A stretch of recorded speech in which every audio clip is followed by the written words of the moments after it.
I don't think we're in the 90s anymore. Rocko's Modern Life Static Cling is a new special on Netflix based on the classic Nickelodeon show about Rocko and his friends returning home from space to find out how much things have changed. Most notably for Rocko, his favorite show is now off the air, so he makes it his mission to find the creator and bring it back. I know a lot of people probably have never seen or heard of this show, but I remembered when I was 9 or so and Netflix streaming was new, the only stuff it had that interested me were the Nickelodeon shows, so I watched a lot of Rocko and Hey Arnold until they got rid of it. Then I bought the DVDs. So it's pretty cool Nickelodeon happened to reboot 3 shows that had some form of attachment to, and then aired one of them on television only for it to get shitty ratings, so they sold the other 2 to Netflix. It's come full circle. And while Arnold and Zim are both big events in terms of the show's finally concluding after a long-ass wait, Rocko's Static Cling is more of just another episode, only it's 40 minutes and newer looking. And you know what? It works perfectly for this show. It doesn't warrant anything big or flashy. In fact, it's amazing just how true it stays to the spirit of the original. It has the same writing, same voice acting, same albeit slightly updated animation. It feels as if it never left. Which is somewhat ironic, considering that the special is all about coping with change. Specifically, the 2 different types of change that Rocko and his neighbor Mr. Bighead are facing. Rocko's is transitional, as he is a literal relic of the 90s being sent to the actual modern world with all kinds of sensory overload gaining up on him, causing his lone attachment to be a television show he grew up with. Bighead's is transformational. Things outside his control are happening that he just cannot accept. Both are essentially having the same dilemma, but different forms of it, and in doing so, it gives this special something kind of meaningful to say, even if it's still a goofy little cartoon. I'm not going to spoil this part because everyone else already has, and I much prefer keeping things unsullied, but there's a trans character in the special. I'm not saying who, though a lot of you probably already know, but I'm really happy for their inclusion. I also love how they never pull any jokes at their expense or really treat their gender as a big issue. This does have ultimately good intentions, but as a whole, is it great? It's fine. There are some minor issues I have with it, such as some of the humor not quite landing for me, the pacing's a little wonky at times, there may have been a bit too much booger picking for my tastes. I think a big part of that could be that the special was completed in 2017, but set on the shelf till now, so a lot of the modern satire ironically doesn't date well anymore. In particular, the iPhone jokes and the dark, gritty superhero movies. But those gags go by pretty quickly, so it's not overbearing. This one part I didn't like much was in the 3rd act involving Rocko learning change. It came off kind of awkwardly and a little too much like saying, we need to shoehorn this message more, so let's turn Rocko into an asshole for a second. Also, I felt it was kind of a missed opportunity that they never addressed streaming services. If you were gonna make fun of iPhones, there should have been some sort of line about how the whole Fathead show is on Netflix or something, which Rocko probably would have still rejected due to the reasons, but I don't know. Ultimately, it's a nice little breeze to sit by, especially if you're a fan of Rocko. There's lots of little cameos and references that are fun to see, but if you've never watched the show, I'm not sure how much you'll get out of this. Maybe watch these episodes, because it's a good show, and it's a good special, 6 out of 10. Invader Zim, evil alien soldier, disguised as one of us, sent to infiltrate Earth with mechanical servants. You gonna order a million pizzas, and then I gotta roll around in them pizzas, and that's the story about how I turn into a giant pizza. Invader Zim Enter the Florpus is a new Invader Zim thing, if you could believe it, about Zim seemingly losing confidence over his next mission, which is the perfect break for his arch-nemesis Dib to expose Zim to the world. All those years of Hot Topic Gur hoodies and trolling creators have finally paid off. Zim is back in animated form. There's been a comic out for a while now, and it's crazy to think that this weird, dark, creepy, comedic cult show that was once cancelled by its network due to not gelling well with its intended demographic now briefly resurrects thanks to that network, before dumping it onto Netflix, but it's the thought that counts, I guess. Enter the Florpus, like Static Cling, is pretty much the exact same type of show it was 15 years ago with some notable differences I'll get into, and it is goddamn awesome. This is exactly what I would want to see for an Invader Zim movie. It's weird, it's loud, it's manic, it does things that I was honestly taken aback by. I was not expecting Zim and Dib to reach their goals as far as they did in this, and I was not expecting how weirdly sentimental it kind of is.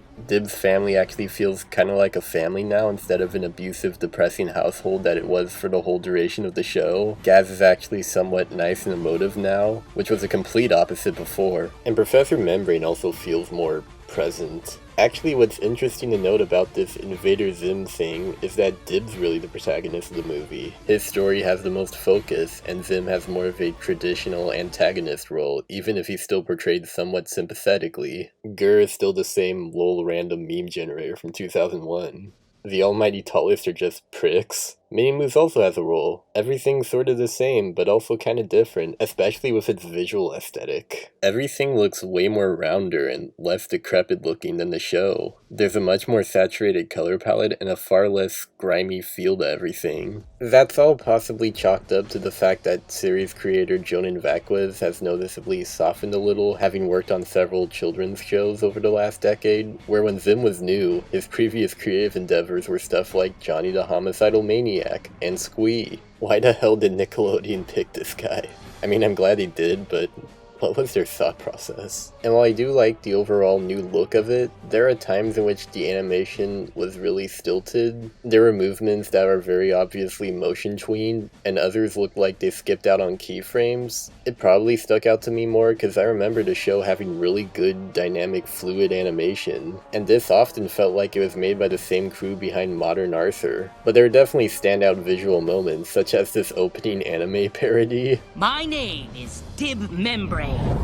I'm 12 years old. I also really love that ending climax. In all honesty, out of the 3 Nickelodeon revival things, this one's probably my favorite. Hey Arnold's Jungle Movie did make me emotional, but it never really captured the tone of the show it's based on. Rocko's Static Cling was a nice breezy thing with a good message, but Zim was just a hilarious hour-long episode. It's just pure fun. I'd say check it out even if you haven't seen the show. My heart explodes with joy.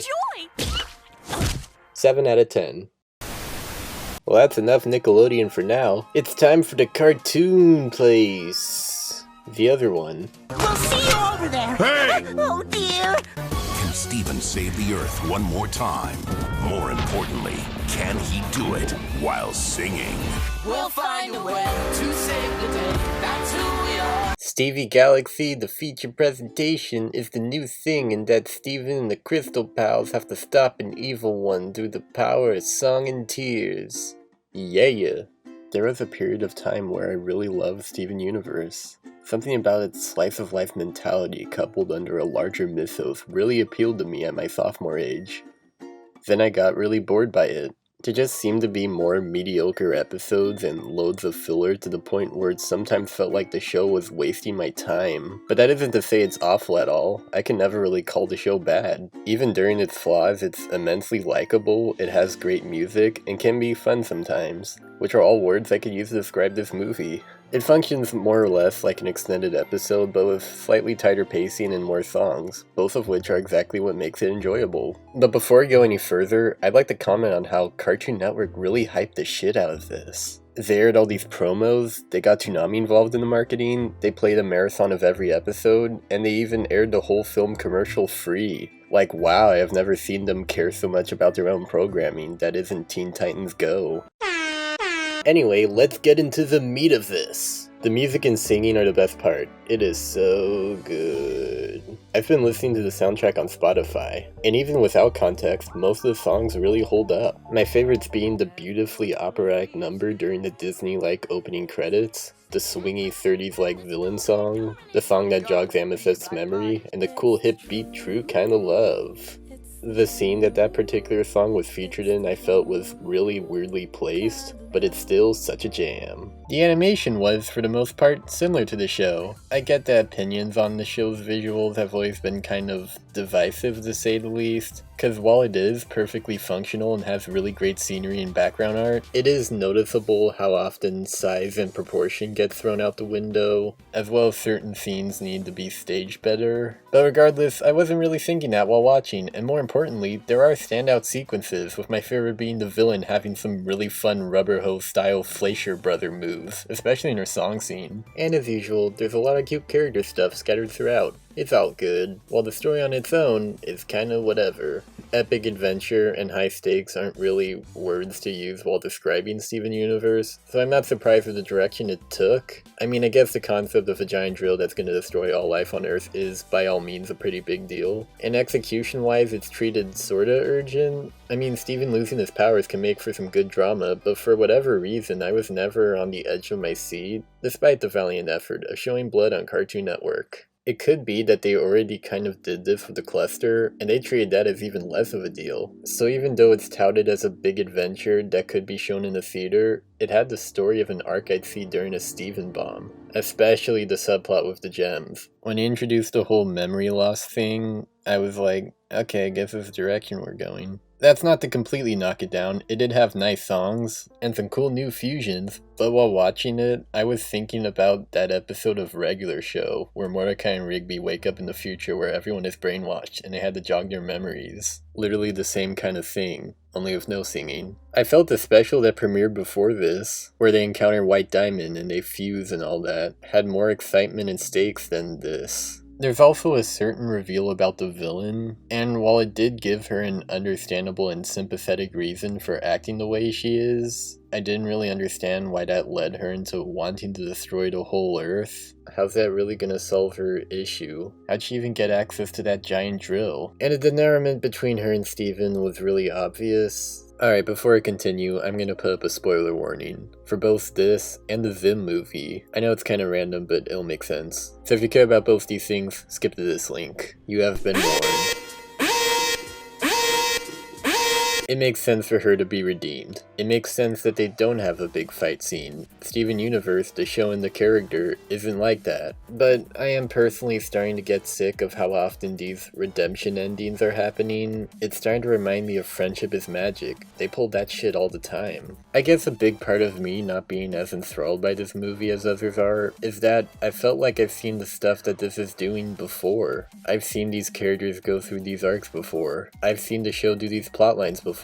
I mean, there's kind of a new thing here and there, but it's otherwise buried by other things I've seen before. Usually when I see a movie based on a cartoon, I'd want to expect it to kind of branch out a little, maybe stretch its legs and do something new and big. A good recent example of this would be Enter the Florpus. That movie had things like Zim executing a high-stakes plan successfully, and Dib managing to work with his family and save the day successfully. And if you know the Zim show, whenever either character kinda do reach their goals, they're still sort of stuck in the same zone they always are, or more often than not, they fail all the time. Zim and especially Dib usually get the short end of the stick, so having them actually succeed in their goals gives out a sense of satisfaction and surprise. Even though a hero winning the day over evil alien would sound really stock and usual in any other story, it's surprisingly fresh in this one. Steven Universe does have some status quo changes throughout, but the ones in this movie are kind of there. Like, I guess the diamonds won't be bothering him as much. And also, Beach City got broken again, but they'll always fix that. I guess there's some character growth for Steven as he realizes happy endings are unrealistic. So there's that. End of spoilers! Hey, look at that. They reference the Acura bike shot. I have never, ever seen that reference before. It's like the Wilhelm scream of animation. Okay, at this point, I'm being an intentional snarky bitch baby. The point is, there's nothing inherently wrong with the Acura bike shot. It's just funny how often it's used. And the movie is good. I guess I just feel kinda burnt out on Steven Universe as of late. If I were watching it 3 years ago, I probably would have loved it, but now I'm just old. So check it out anyway, 6 out of 10.